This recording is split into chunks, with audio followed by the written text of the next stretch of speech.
Welcome to Frank Disciple. This is Devushar English. Welcome for spoken. It's your spoken class. Now we are going to understand the timer of preposition. प्यारे छात्र छात्राओं, हमारे daily life में दैनिक जीवन में प्रयोग होने वाले शब्दों को एक एक करके हम अंडरस्टैंड करेंगे, समझेंगे और यह हमारे इंग्लिश को ज्यादा आसान बना देगा। टू द पॉइंट, हम टाइमर में एवरीडे बोलते हैं, हमको कहना पड़ता है पहले जैसे किसी भी ओ क्लॉक, इसका मतलब किसी भी घड़ी के टाइम में, जिसे हम बजे बोलते हैं, घड़ी के टाइम पर कोई काम करते हैं तो अपने को एट प्रेपोजिशन का प्रयोग करना पड़ता है। एट 7 o'clock, एट 5 o'clock, इसे अपने दिमाग में फिक्स रखिए। फिर से एक बार दिमाग में समझिए, अगर किसी भी घड़ी के टाइम पर कोई भी काम हम करते हैं तो हमें एट प्रेपोजिशन लगाना पड़ता है। एज फॉर एग्जाम्पल, हम किसी को बुला रहे हैं तो हम डायरेक्ट बोल सकते हैं कम एट 5 o'clock, 5 बजे आइए। हम किसी को कोई काम, खुद के बारे में अगर कुछ बोलना चाह रहे हो तो हम बोल सकते हैं I get up at 5 o'clock, मैं 5 बजे जगता हूं। I get up at 6 o'clock, मैं 6 बजे जगता हूं। इसका मतलब किसी भी टाइम के लिए हमको एट प्रेपोजिशन लगाना पड़ता है, इसको अपने लफ्ज पर लेना पड़ता है। दूसरा, टाइमर पीरियड को बताता है, सुबह, दोपहर, शाम, रात्रि। इसमें हमको एक साथ याद रखना पड़ता है in the morning, in the evening, सुबह में, शाम में। In the morning, in the evening, सुबह में, शाम में। आई स्टडी, मैं पढ़ता हूं। इन द मॉर्निंग, सुबह में। आई स्टडी, मैं पढ़ता हूं। इन द मॉर्निंग, सुबह में, मैं सुबह में पढ़ता हूं। यू प्ले, तुम खेलते हो। इन द इवनिंग, शाम में। यू प्ले, तुम खेलते हो। इन द इवनिंग, शाम में। ऑब्वियसली दोनों एक साथ अपने को याद रखना है, in the morning, in the evening. सुबह में कोई भी काम करेंगे तो शाम में कोई काम करेंगे तो। साथ में एक और याद रखना पड़ता है इन द नाइट, रात में अगर कोई काम कुछ देर तक चल रहा हो तो आप इन द नाइट का भी प्रयोग कर सकते हैं। ये तीनों के साथ अपने को इन का प्रयोग करना पड़ता है। लेकिन दोपहर और रात के लिए हम एट नून का प्रयोग करते, एट नाइट का प्रयोग करते। हम बोल सकते वी डोंट स्लीप, हम लोग नहीं सोते हैं। We don't sleep at noon, हम लोग दोपहर को नहीं सोते हैं। हम बोल सकते फादर केम, पापा आए। फादर केम, पापा आए एट नाइट, रात को आए।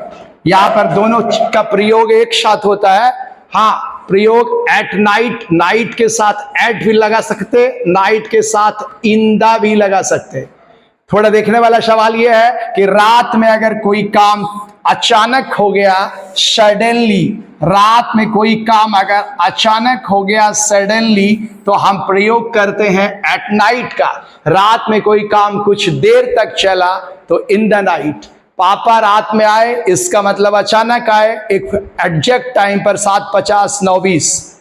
लेकिन रात में अगर हम लोग पढ़ते हैं, रात में हम लोग सोते हैं, रात में खाना बनाते हैं, तो वो काम कुछ देर के लिए चलता है। तो वैसे जगह पे इन द नाइट बोल सकते हैं। हम बोल सकते हैं मदर कुक्स, माँ खाना बनाती है इन द नाइट, रात में। मदर कुक्स इन द नाइट, माँ रात में खाना बनाती है। हम लोग रात में पढ़ते हैं, we study in the night. हम लोग रात में सोते हैं, we sleep in the night, क्योंकि यहाँ पर काम कुछ देर के लिए चलता है।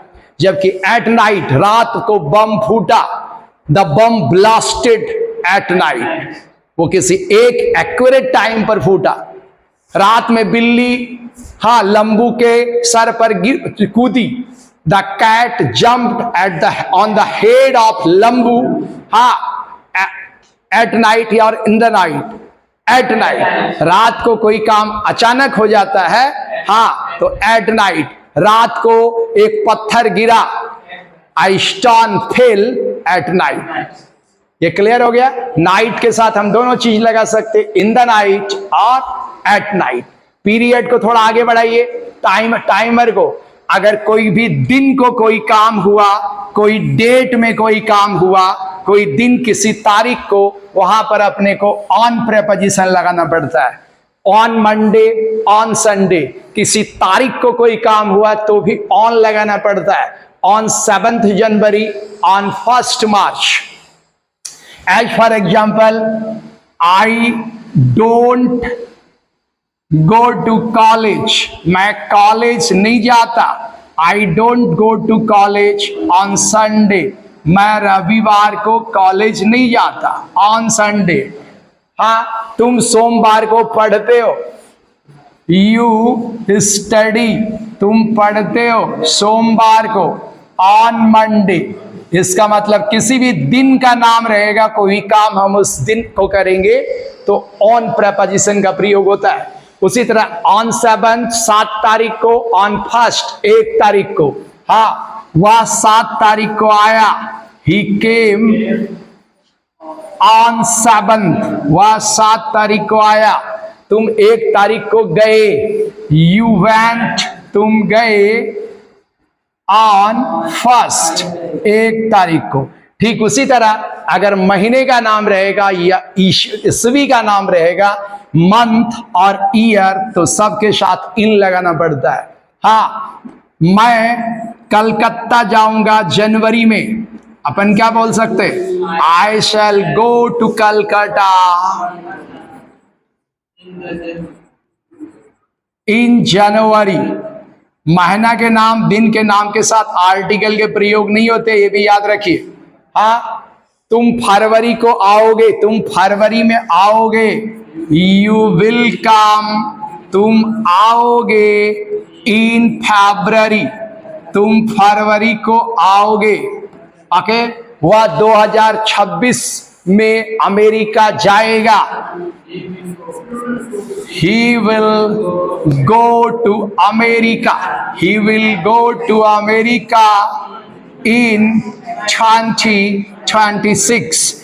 ये आपके ओट पे रहना चाहिए। These are the daily routine preposition, दिन में सैकड़ों बार प्रयोग किए जाने वाले। समय के साथ एट, घड़ी के टाइम के साथ एट 7 o'clock, एट 5 o'clock, सुबह और शाम एक साथ याद रखना है। In the morning, in the evening, in the night, at noon, at night एक साथ, नाइट के लिए दोनों याद रखना है। इन द नाइट और एट नाइट दोनों दिन के नाम और तारीख के साथ। अगर किसी दिन को कोई काम हुआ, किसी तारीख को कोई काम हुआ तो ऑन लगाना पड़ता है। On Monday, on Sunday, on 7th, 7 तारीख को, ऑन 1st, 1 तारीख को। महीना और वर्ष के साथ आपको लगाने हैं इन जनवरी, जनवरी में, इन फरवरी, फरवरी में, इन 2020, 2020 में, इन 2026, 2026 में। इस तरह से हर एक दिन हम आपको कुछ न कुछ नया मिलेगा जो आपके इंग्लिश स्पोकन को आसान और इंटरेस्टिंग बना देगा। फिर से मिलते हैं अगले वीडियो में। गुड बाय, नमस्ते, सलाम, सत श्री अकाल, खुदा हाफिज। Thank you.